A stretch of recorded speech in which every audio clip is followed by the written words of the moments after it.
आज हम गोविंद पारेख में 80 पेजेस सीरीज़ में पेज नंबर 18 कर रहे हैं।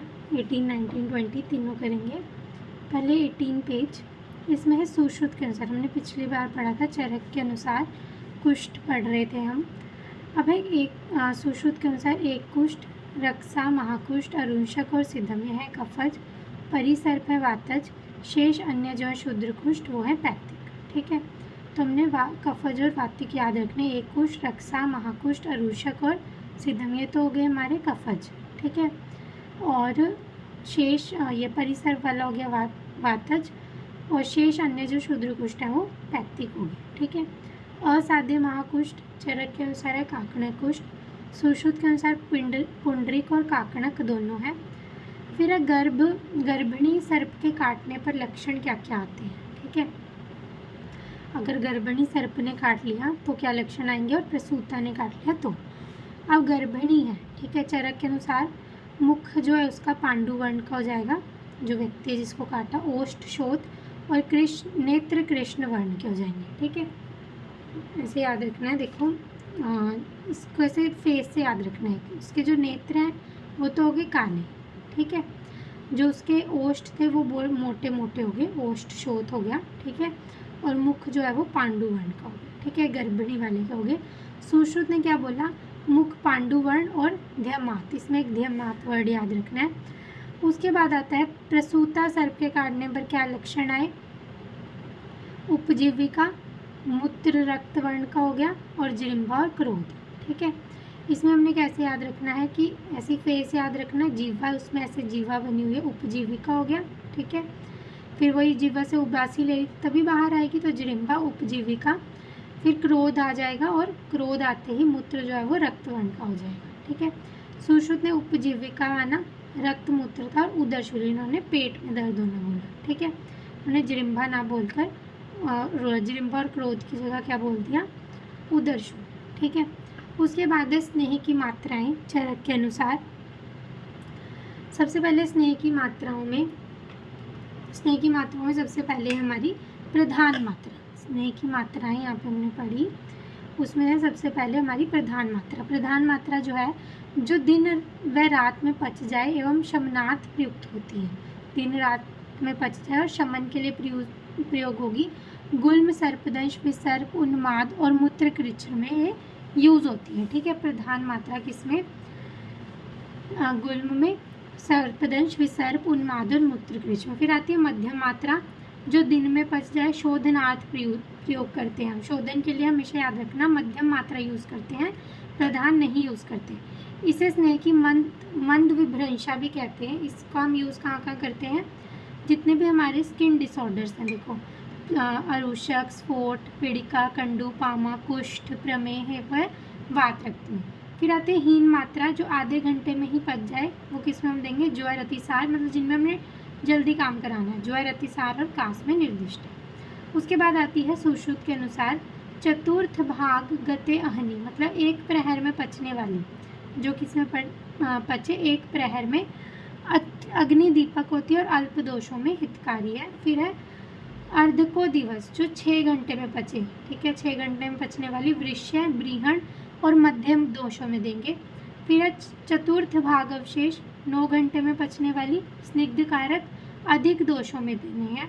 फिर संपूर्ण दिन में जो पचे, मतलब 12 घंटे में पचने वाली, ग्लानि, मूर्छा व मद छोड़कर सभी रोगों में हितकारी है। फिर दिन रात मतलब 24 घंटे में पचने वाली, कुष्ठ, विष, उन्माद, अपस्मार व ग्रह रोग में उपयोगी है। ठीक है, उसके बाद हमारी सर्पी की संज्ञा। चरक के अनुसार पुराण घृत क्या होता है, 10 वर्ष तक, उग्रगंध वाला।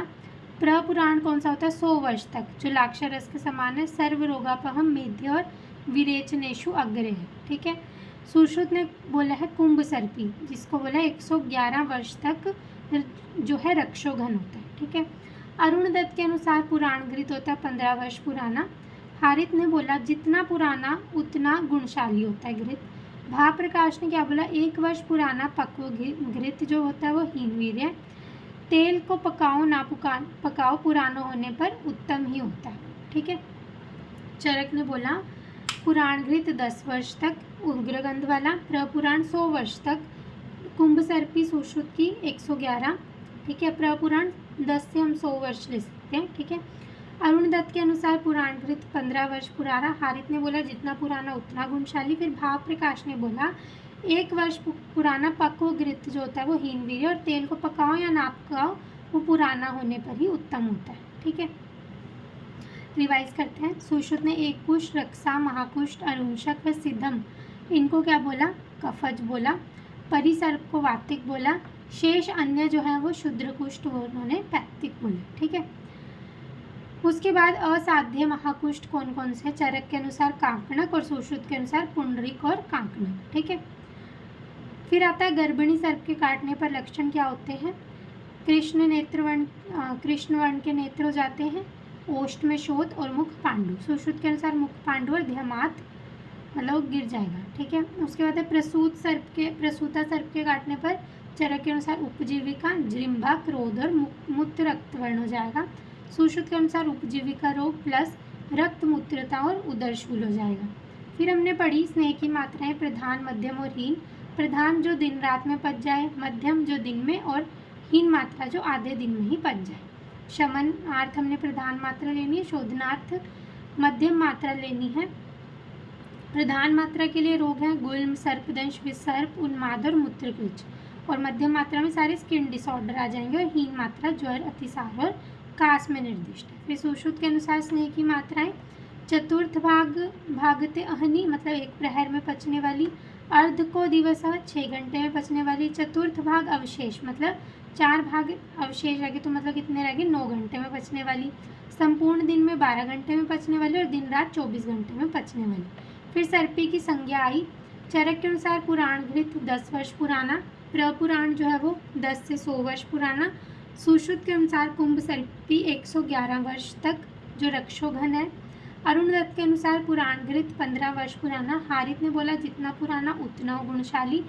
भाव प्रकाश ने बोला 1 वर्ष पुराना पक्व घृत जो है वो हीनवीर्य है, और तेल को पकाओ ना पकाओ पुराना होने पर ही उत्तम होता है। आगे देखते हैं। उसके बाद है महासर्पी 111 वर्ष पुरानी होती है, तिमिर और वातनाशक। भाव प्रकाश के अनुसार पुराण घृत कितना था? 1 वर्ष पुराना, ठीक है। उसके बाद है गर्भ की वर्ण उत्पत्ति में महाभूत कौन से हैं? चरक के अनुसार गौर वर्ण किसकी वजह से होता है? तेज, जल और आकाश। तो इसको कैसे याद रखेंगे? आजत, ठीक है, आकाश, जल और तेज। फिर कृष्ण वर्ण किसकी वजह से होता है? पावत, पृथ्वी, वायु और तेज, ठीक है, आजत और पावत, ठीक है। फिर श्याम वर्ण किसकी वजह से होगा? काश, वायु, पृथ्वी, तेज सभी महाभूतों के सम रूप में मिलने से क्या हो जाएगा? श्याम वर्ण हो जाएगा। सम सर्व धातु प्रायः, ठीक है। उसके बाद आता है हमारा सुश्रुत के अनुसार क्या है? तेज महाभूत सभी वर्णों में उपस्थित रह गए, तो इन्होंने बोल ही दिया। गौर में क्या हो जाएगा? जल, ठीक है, ठंडी ठंडी गोरा, ठीक है, मतलब गौर वर्ण ठंडी चीज से होएगा तो जल हो गया। कृष्ण वर्ण गर्म चीज से होएगा तो क्या होएगा? हमारे तेज तो आएगा, पृथ्वी हो जाएगा। पृथ्वी क्या होती है? काली है, तो इसीलिए काला पृथ्वी की वजह से। कृष्ण और श्याम दोनों मिक्स हो गए, कृष्ण और श्याम, तो कृष्ण है तो पृथ्वी तो आएगी, और श्याम के लिए आकाश आ गया, ठीक है। फिर गौर श्याम, गौर के लिए जल तो होगा, और साथ में श्याम के लिए क्या हो गया? आकाश, ठीक है। उसके बाद है सूतिका काल। सूतिका काल सुश्रुत ने बताया 45 दिन का, वाग्भट ने भी 45 दिन का, हारित ने 45 दिन का। फिर आए एक भाव मिश्र, उन्होंने 4 महीने और 45 दिन ही बोले या फिर 4 महीने बोल दिए। काश्यप ने बिल्कुल अलग बोला, 30 दिन या फिर 6 माह बोला, ठीक है। सूतिका परिचर्या भी 45 दिन, सूतिका काल में हमेशा 45 हमने 45 याद रखना है, ठीक है। अलग किसका है? सिर्फ काश्यप का, इन्होंने 30 दिन बोल दिया, इसको याद रखेंगे। एक षडंगधर ने बोला 1.5 महीना या पुनः आर्तव दर्शन तक, ठीक है, ये तो हो जाएगा। सबके अनुसार वैसे 45 ही है। उसके बाद है सूतिका की धातुएं साम्य अवस्था में आ जाती हैं 6 मास के पश्चात। उसके बाद है गुड़ हरित की चरक ने बोली अर्श में, सुश्रुत ने वात रख दी, ठीक है।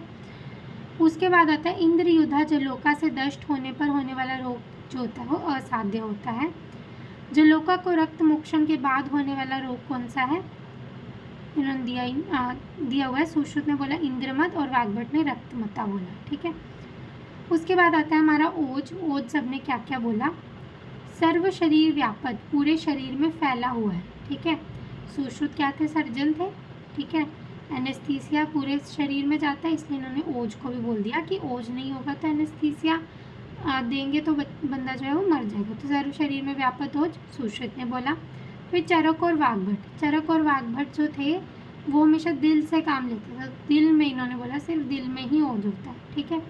फिर ओज शुक्र का सार है, ओज जो है, ओज को हमेशा लेना ना, तो ओज, ठीक है, एक गोला याद रखना, ओज जो है वो शुक्र का सार है, ठीक है। ये किसने बोला, अष्टांग संग्रह ने, ठीक है। फिर जो है ओज शुक्र का मल, ओज जो है वो शुक्र का मतलब मल है, गंदी चीज़ है, तो ये अष्टांग हृदय ने बोल दिया, ठीक है। फिर वो आया ओज शुक्र का स्नेह है, ओज जो है वो शुक्र का स्नेह, ये किसने बोला, दलहन ने, ठीक है। दलहन कैसे थे, बिल्कुल ऐसे चिकने चिकना सा बोला इन्होंने, ओज जो है शुक्र का स्नेह होता है। फिर ओज शुक्र की उपधातु किसने बोली, षडंधर ने क्या बोल दिया, उपधातु बोला। ओज के पर व अपर भेद किए चक्रपाणी ने, और ओज व बल में अंतर दिया दलहन ने, ठीक है। ओज और बल में अंतर किसने दिया, दलहन ने। ओज के पर और अपर भेद किसने किए, चक्रपाणी ने। ओज को सर्वप्रथम पंचरस बोला काश्यप ने, ठीक है, और ओज को सार भी काश्यप ने बोला। अब हम देखते हैं, ओज सर्व शरीर में व्यापक है, ये सुश्रुत ने माना। फिर ओज हृदय में रहता है, वाग्भट और अष्टांग हृदय ने माना। फिर ओज को शुक्र का क्या बोला, सार, मतलब सारा का सारा इसमें आ गया, ओज जो है वो शुक्र का सार है, मतलब ये सारा इसमें आ गया, तो ये बोला अष्टांग संग्रह ने। लेकिन ये बोला कि जो ओज है वो शुक्र का मल है, मतलब जो शुक्र अगर पोटी करता है तो वो ओज है, तो ये किसने बोला, अष्टांग हृदय ने। फिर बोला कि ओज शुक्र का स्नेह है, ठीक है, जो मतलब शुक्र जो घी पीता है वो है, ठीक है। शुक्र अगर घी पी रहा है वो किसने बोला, दलहन ने, ठीक है। इसको ऐसे याद रखना है हमने, शुक्र याद रखना है। अगर ओज बोल दिया कि सारा जो ओज है वो शुक्र का सार है, तो अष्टांग संग्रह, ऐसे संग्रह ऐसे सार, ठीक है। ओज जो है वो शुक्र का मल है, ठीक है, मल है, मल किसने बोला, हृदय ने। उसके बाद आया ओज शुक्र का स्नेह है कि घी है, तो ये बोला दलहन ने, ठीक है। फिर आए ओज शुक्र की उपधातु है, उपधातु वगैरह ये षडंधर ने बोला। ओज के पर और अपर भेद किए चक्रपाणी ने, और ओज व बल में अंतर किया दलहन ने। और ओज को सर्वप्रथम पंचरस किसने बोला, काश्यप ने, और ओज को सार बोला काश्यप। आगे देखते हैं,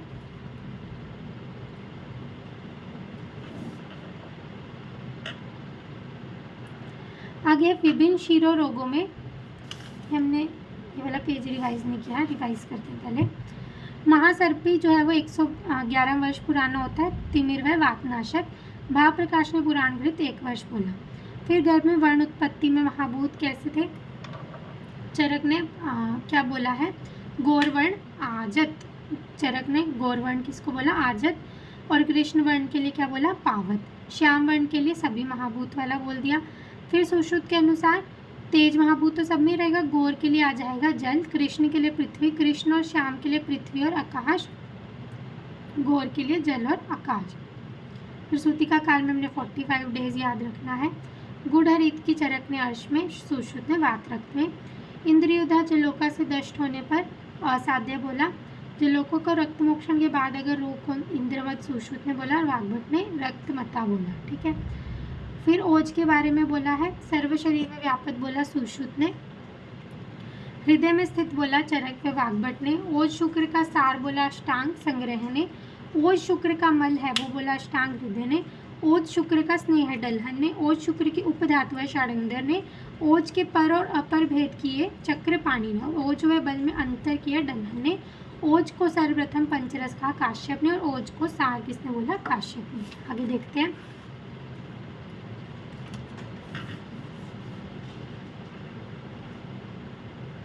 अब है हमारा विभिन्न शिरो रोगों में दोषों का संबंध। सबसे पहले आता है हमारा अर्धाभेदक। अर्धाभेदक में चरक ने बोला वातज या फिर वात कफज। सुश्रुत ने सब में ही त्रिदोषज बोला, सुश्रुत ने त्रिदोषज बोल दिया। फिर आया हमारा सूर्यव्रत। सूर्य मतलब रवि है ना, तो क्या आ जाएगा, वात और रक्त, र से रक्त हो गया, व से वात हो गया, ठीक है। सुश्रुत के अनुसार तो त्रिदोषज ही आएगा। काश्यप ने प्रतिशय से सूर्यव्रत की उत्पत्ति बोली है। इम्पॉर्टेंट है कि अगर आपको जुकाम है तो आपको सूर्यव्रत रोग हो सकता है। फिर आया हमारा शंखक। शंखक में चरक ने बोला, चरक को पीवीआर में जाते ही शंख में, ठीक है, मतलब PVR में जाते ही शंख याद आ जाता है उनको, ठीक है। PVR में जाते हैं वो, जैसे मूवी देखने, है ना, तो वो शंख बजाते हैं, ठीक है, जाने से पहले। तो पित्त, वात और रक्त हो जाएगा, ठीक है। और सुश्रुत के अनुसार तो हमारा वात, पित्त, कफ, रक्त तीनों ही हो जाएगा, ठीक है। फिर आया अनंतवात, ठीक है। अनंतवात में सुश्रुत ने त्रिदोषज और चरक ने भी त्रिदोषज ही बोला, ठीक है। उसके बाद आया हमारा मूत्रभेद। मूत्रभेद में चरक ने 8 बोले, सुश्रुत ने 9 बोले, एक्सप्लेनेशन में 9 बोल दिए। उसके बाद आते हैं हमारे विभिन्न मूत्रों के गुण और धर्म, इन्हें हम कैसे याद रखेंगे देखना। सबसे पहले आता है हमारा आवी का मूत्र, ठीक है। आवी मूत्र जो होता है, सतिक्तम स्यात् पित्त अविरोधी। अब ना मतलब जो ये रस है इनको हम नंबरिंग की फॉर्म में याद रखेंगे। तिक्त रस कौन सा होता है? तिक्त होता है 5th नंबर का, मधुर, अम्ल, लवण, कटु, तिक्त, कषाय। तो जो हमारे पास भेड़ है वो है 5, ठीक है। और वो क्या है? पित्त की अविरोधी, ठीक है, पित्त का विरोध नहीं करती, ठीक है। उनको ऊन वगैरह लगी होती है लेकिन वो पित्त का अविरोध नहीं करती। उसके बाद आता है हमारा गोमूत्र। गोमूत्र में कौन सा है? मधुर रस है, मतलब 1, ठीक है। गाय हमारी कैसी होती है? छोटी, तो कृमि कुष्ठ नुत, इसको ऐसे याद रखें, कृमि कुष्ठ नुत किसके लिए? गाय के लिए।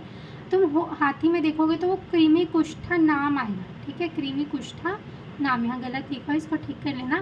कृमि कुष्ठा नाम आता है हाथी के लिए, हाथी बड़ा तो कृमि कुष्ठा नाम। और जो गोमूत्र है वो उदर नाशक होता है, ठीक है। इसके लिए मूत्रों के लिए ना अलग से टेबल, अलग से वीडियो बनाऊंगी। यहाँ पे मेरे को गलत लग रहे हैं जो इन्होंने दी है, हम चरक से पढ़ेंगे वाला टॉपिक अलग से, ठीक है। उसके बाद देखो सुश्रुत के देख लो, घोड़ी व गधी का मूत्र मनोरोगों में उपयोगी है। जैसे चरक ने सिर्फ गधी का मूत्र जो है वो मनोरोग में बोला, उन्होंने घोड़ी का भी बोल दिया, ठीक है। ऊँटनी का उन्माद में उपयोगी बोला है, ठीक है। हस्तिनी का, जो हथिनी का मूत्र शारकर में, कुष्ठ और किलास में उपयोगी। और गधी का मूत्र जो है इनमें गर्विश में उपयोगी, गधी गरी, ठीक है, ऐसे याद रखना है। उसके बाद अजीर्ण के भेद सुश्रुत ने 4 किए, आमाजीर्ण, विदग्धाजीर्ण, विष्टब्धाजीर्ण और रसशेषाजीर्ण, ठीक है। और माधव ने सुश्रुत के 4 और 2 दिनपाकी और प्राकृत अजीर्ण भी बोल दिया। फिर आती है इनकी चिकित्सा। सुश्रुत, भागवत और योग रत्नाकर की क्या है देखो, आमाजीर्ण, विदग्ध, विष्टब्ध और रसशेषाजीर्ण, है ना। तो आमाजीर्ण में क्या हुआ?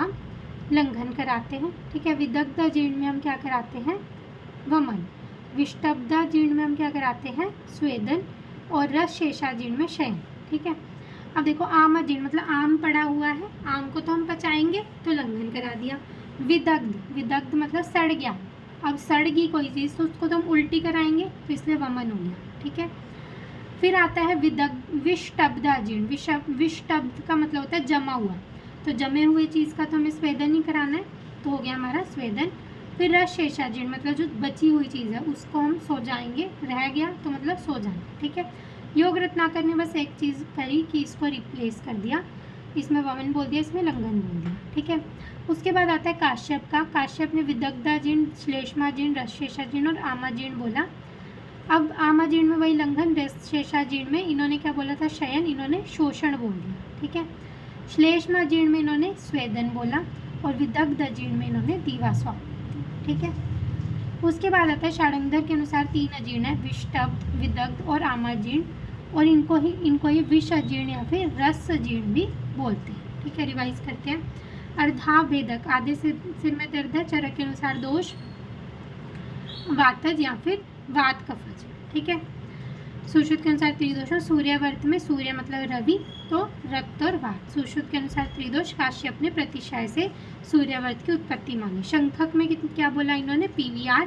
सुश्रुत ने त्रिदोष और रक्त भी बोला है। अनंतवात में सुश्रुत ने त्रिदोष, चरक ने भी त्रिदोष। मूत्र के भेद चरक ने 8, सुश्रुत ने 9। फिर उसके बाद सुश्रुत के अनुसार घोड़ी और गधी का मूत्र मनोयोग में, ऊँटनी का उन्माद में, हस्तिनी का शारकर्म, कुष्ठ और किलास में, गधी का मूत्र गर्विश में उपयोगी। अजीर्ण के इन्होंने 4 भेद बोले, सुश्रुत ने आम, विदग्ध, विष्टब्ध और रसशेषाजीर्ण। भागवत ने भी आमाजीर्ण में लंघन, विदग्ध में इन्होंने विदग्ध हो गया मतलब वमन कराएंगे, विष्टब्ध जम गया तो स्वेदन, रसशेषाजीर्ण में शयन कराएंगे, ठीक है। योग रत्नाकर ने पहले 2 रिप्लेस कर दिए हैं। काश्यप ने विदग्धाजीर्ण में दिवाशयन, श्लेष्माजीर्ण में स्वेदन, रसशेषाजीर्ण में शोषण और आमाजीर्ण में लंघन कराने को बोला। पोषाणंदर के अनुसार भी 3 अजीर्ण होते हैं, विष्टब्ध, विदग्ध और आमाजीर्ण। इन्हीं को इन्होंने विष अजीर्ण या फिर रस अजीर्ण बोला है। Thank you.